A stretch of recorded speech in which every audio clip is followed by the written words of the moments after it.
Hey guys, Insomnia here with some more AFK Arena. Today we're back with the next chapter of the formation shells. So what is a formation shell? It's a hero combination that form a backbone of any team composition, really identifying what strengths the team has with heavy CC, shielding, healing, disruption, opener priorities. Beyond the basic of the formation shells, the other heroes are interchangeable, so this is just kind of the basics. The other heroes are interchangeable. When you're choosing a formation shell, it's first step to build the full team in the hero selection process. So if you've seen some of my other hero typing guides, this kind of breaks it down a little bit more, and really understanding the purpose, synergy, options, and limitations of the formation shell will help you be really successful. Now, just because the opponent is running a team that is kind of counter to the formation shell, do not break from the original formation shell. You can change up the entire shell itself depending on the formation. And also know that removing and adding heroes has its own pros and cons. So making sure that you know how well the heroes are and kind of how they synergize with the advantages and disadvantages that they bring of the team, such as CC, healing, shielding, things of that nature. So the formation shell that we're going to look at today, I haven't personally used, but I've heard super powerful, which is Orthos. Orthos is a hero that I haven't used very much because I don't have him very high. But between Orthos and Ulmus is a very zone control, self-sufficient scaling shell. At the start of the match, immediate zone control is provided by Orthos with his Heavenly Vision, which is right, I believe, this his signature item. That's right, Heavenly Vision. Reduces the haste of enemies that get too close to him by 30%. So when he's, or by 30 points. So when he's tanking, as you can see, by 45 points, 60 points, and then enemies that are too close to him for more than 6 seconds get a 3-second stun. So he can actually control the entire area around him.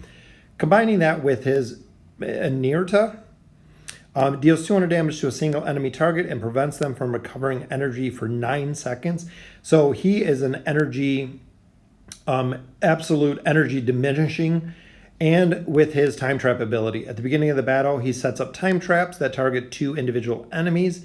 If the time traps will then explode within the first 20 seconds of battle, the time trap will also be triggered if the affected ally dies.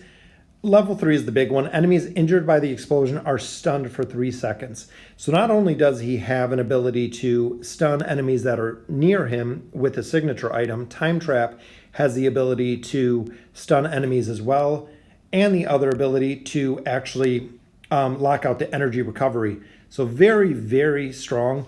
Coupling that with our big giant tree Ulmus. Ulmus with the Withering Roots is the big one that really combines with this, because he uses his roots to entangle nearby enemies, causing 120% damage to them. Enemies that are tangled cannot use any attacks.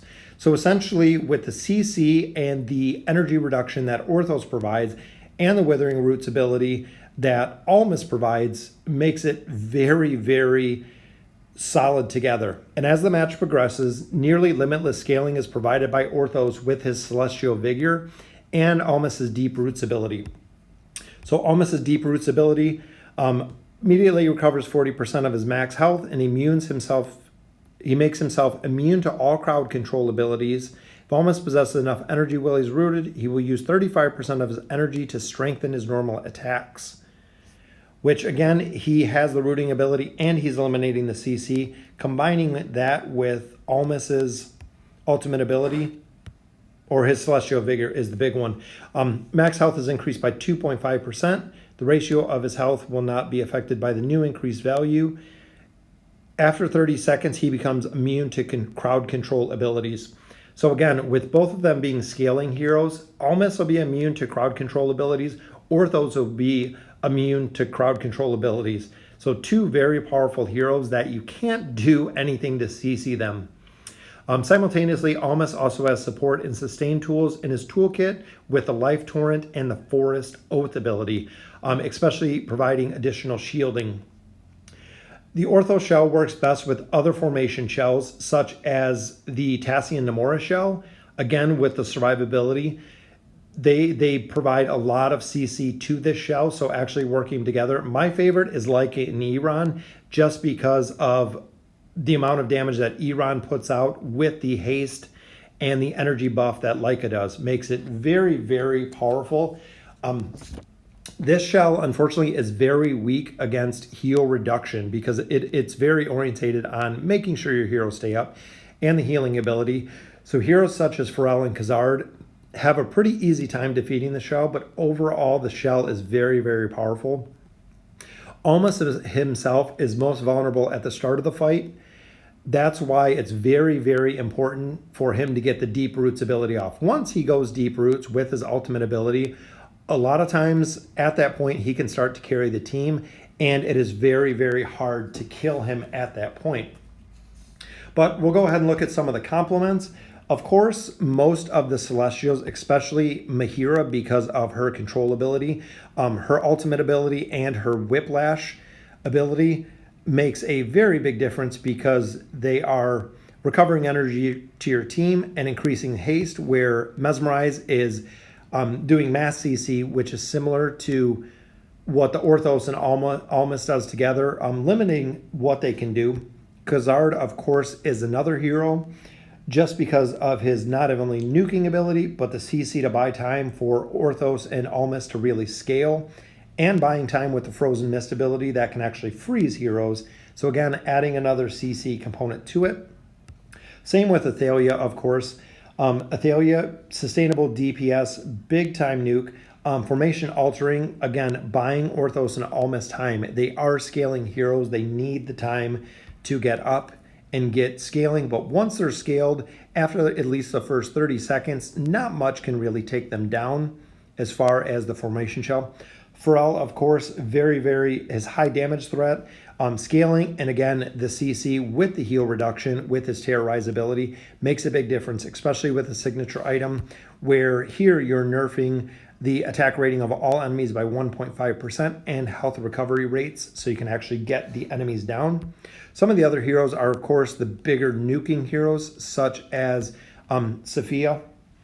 Sophia, because of her nuke, her ultimate skill. So again, Orthos and Ulmus want to hold and control the battle. You do need a hero that does quite a bit of DPS, such as Sophia, that can do mass AoE damage to actually take down the targets. But of course, adding into that, like we talked about with the shell, are the Tassie and Namora shell.